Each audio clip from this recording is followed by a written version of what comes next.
श्री गणेशाय नमः। युधिष्ठिर ने कहा, हे केशव, मैंने ज्येष्ठ मास के शुक्ल पक्ष की निर्जला एकादशी की कथा सुनी। अब आप कृपा करके आषाढ़ मास के कृष्ण पक्ष की एकादशी का नाम तथा उसकी विधि और महत्व का वर्णन कीजिए। तब श्री योगेश्वर जी कृष्ण ने कहा, हे राजन, आषाढ़ माह के कृष्ण पक्ष की एकादशी का नाम योगिनी है। इसका व्रत करने से समस्त पाप क्षीण हो जाते हैं और यह इस लोक में भोग तथा परलोक में मुक्ति प्रदान करने वाली है। इसके विषय में मैं तुमसे एक कथा कहता हूँ जो कि पुराणों में वर्णित है। आप वह ध्यानपूर्वक सुनिए। हे युधिष्ठिर, कुबेर नाम का विख्यात राजा अति शिव भक्त था।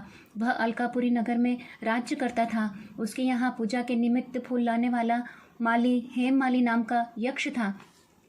हेममाली की विशालाक्षी नाम की सुंदर स्त्री थी। एक दिन वह मानसरोवर से पुष्प तो ले आया, किंतु कामासक्त होने के कारण वह पुष्पों को वहीं रखकर अपनी स्त्री के साथ हास्य विनोद व रमण करने लगा। इधर राजा कुबेर को हेममाली की राह देखते देखते दोपहर हो चुकी थी। अतः राजा ने क्रोधित होकर यक्षों को आज्ञा दी कि तुम शीघ्र जाकर पता करो कि हेममाली का अब तक पुष्प न लाने का क्या कारण है। राजा की आज्ञा से यक्षों ने हेममाली का पता लगाकर कुबेर को सूचना दी कि वह अभी तक अपनी स्त्री के साथ रमण करने में तल्लीन है। इस कारण से वह अभी तक आपके पास फूल लेकर नहीं आया है।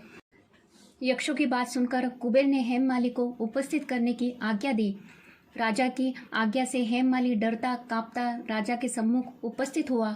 तब भय के कारण उसने राजा को प्रणाम भी नहीं किया। हेममाली को देख राजा को अत्यंत क्रोध आया और क्रोध के कारण राजा ने कहा, अरे पापी, महानीच, कामी, तूने मेरे परम पूज्य ईश्वरों के भी ईश्वर श्री शंकर जी का अनादर किया है। इसीलिए मैं तुझे श्राप देता हूँ कि तू कोढ़ी होकर मृत्युलोक में स्त्री वियोग का दुख भोगेगा।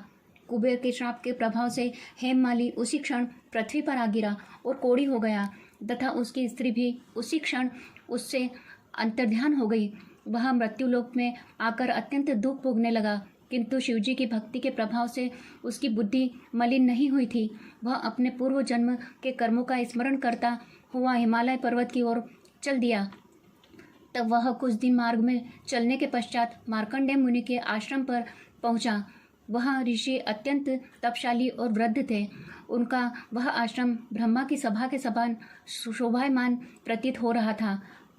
मुनि को देखकर वह हेममाली उसके निकट पहुंचा और उसने प्रणाम करके उनके चरणों में गिर पड़ा।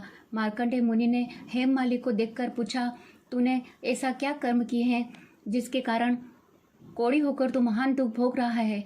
तब हेममाली ने विनयपूर्वक कहा, हे मुनि, मैं यक्षराज कुबेर का सेवक हूँ। मेरा नाम हेममाली है। मैं कुबेर की पूजा के लिए नित्य प्रति पुष्प लाया करता था। एक दिन मुझे अपनी स्त्री के साथ विहार करते हुए देर हो गई, जिसके कारण मैं दोपहर तक पुष्प न ले जा सका।